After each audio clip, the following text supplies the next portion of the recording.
পশ্চিমবঙ্গের রাজ্য রাজনীতিতে আবার একটা বেশ বড়সড় রদবদলের আঁচ পাওয়া যাচ্ছে, বিশেষ করে বঙ্গ বিজেপির ভেতরে। হ্যাঁ, বেশ কিছুদিন ধরেই তো চলছিল ব্যাপারটা। ঠিক।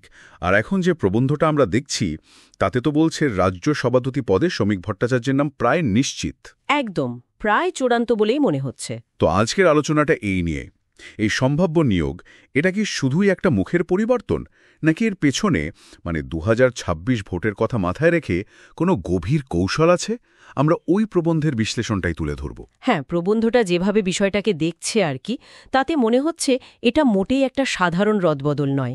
এর পেছনে অনেকগুলো স্তর আছে। বিজেপির কেন্দ্রীয় নেতৃত্বের প্ল্যানিংটা এখান থেকে কিছুটা বোঝা যায়। বিশ্লেষণ অনুযায়ী বেশ কয়েকটা কারণ এখানে একসাথে কাজ করছে। প্রথম যে কারণটার কথা উঠে আসছে সেটা বেশ মজার।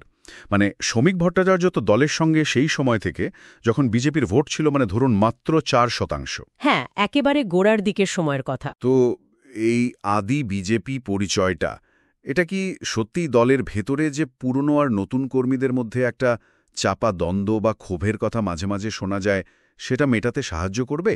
প্রবন্ধে কিন্তু এই দিকটা জোর দিয়ে বলা হয়েছে। বিশ্লেষণে তো তেমনই মনে হচ্ছে। এই আদি বিজেপি ট্যাগটা আর কি পুরনো কর্মীদের কাছে একটা বার্তা যে তাদের গুরুত্ব কমছে না। আচ্ছা। আর এর সঙ্গে জুড়ে আছে দ্বিতীয় কারণটা, সংঘ পরিবারের সঙ্গে তার ঘনিষ্ঠতা। তিনি আরএসএস রাষ্ট্রীয় স্বয়ংসেবক সংঘের অত্যন্ত আস্থাভাজন। এটা তো একটা গুরুত্বপূর্ণ পয়েন্ট। হ্যাঁ, প্রবন্ধ বলছে এই গ্রহণযোগ্যতাটা রাজ্য বিজেপি আর সংঘের মধ্যে যে একটা সমন্বয়ের অভাবের কথা শোনা যাচ্ছিল, সেটা দূর করতে সাহায্য করবে, যেটা আগে একটা সমস্যা ছিল। কিন্তু বঙ্গ বিজেপির ভেতরের অঙ্কটা তো বরাবরই বেশ জটিল, তাই না? বিশেষ করে এই গোষ্ঠী কোন্দলের সমস্যা। তা তো বটেই, পুরনো সমস্যা। প্রবন্ধে যেমনটা বলছে, শ্রমিক ভট্টাচার্য নাকি কোনো নির্দিষ্ট গোষ্ঠীর লোক নন।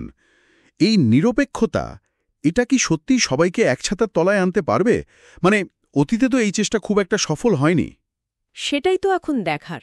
তবে বিশ্লেষণ অনুযায়ী তার এই তুলনামূলকভাবে নির্লিপ্ত অবস্থানটাকেই একটা বড় অ্যাডভান্টেজ হিসেবে দেখা হচ্ছে। আচ্ছা।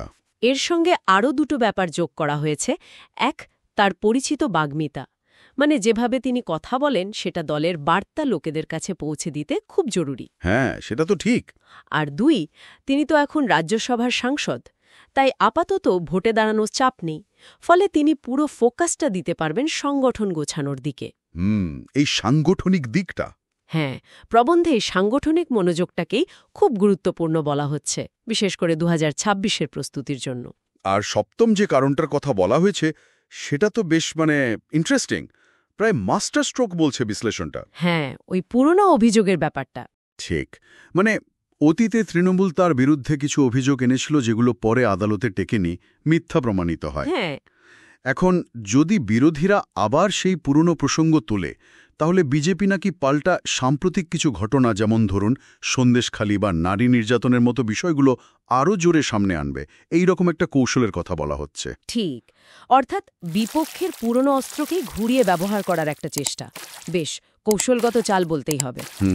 তো এই সব কারণগুলো যদি এক জায়গায় করে দেখি, তাহলে প্রবন্ধের বিশ্লেষণ অনুযায়ী এটা বেশ স্পষ্ট যে শ্রমিক ভট্টাচার্যের সম্ভাব্য নির্বাচনটা শুধু একজন ব্যক্তিকে বেছে নেওয়া নয়। না, তা তো নয়ই। বরং এটা ২০২৬-এর কঠিন লড়াইয়ের জন্য বিজেপির একটা মাল্টিডাইমেনশনাল প্রস্তুতির অংশ।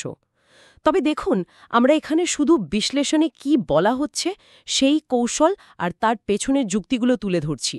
এটা সফল হবে কি হবে না সে বিষয়ে কোনো মতামত দিচ্ছি না। অবশ্যই।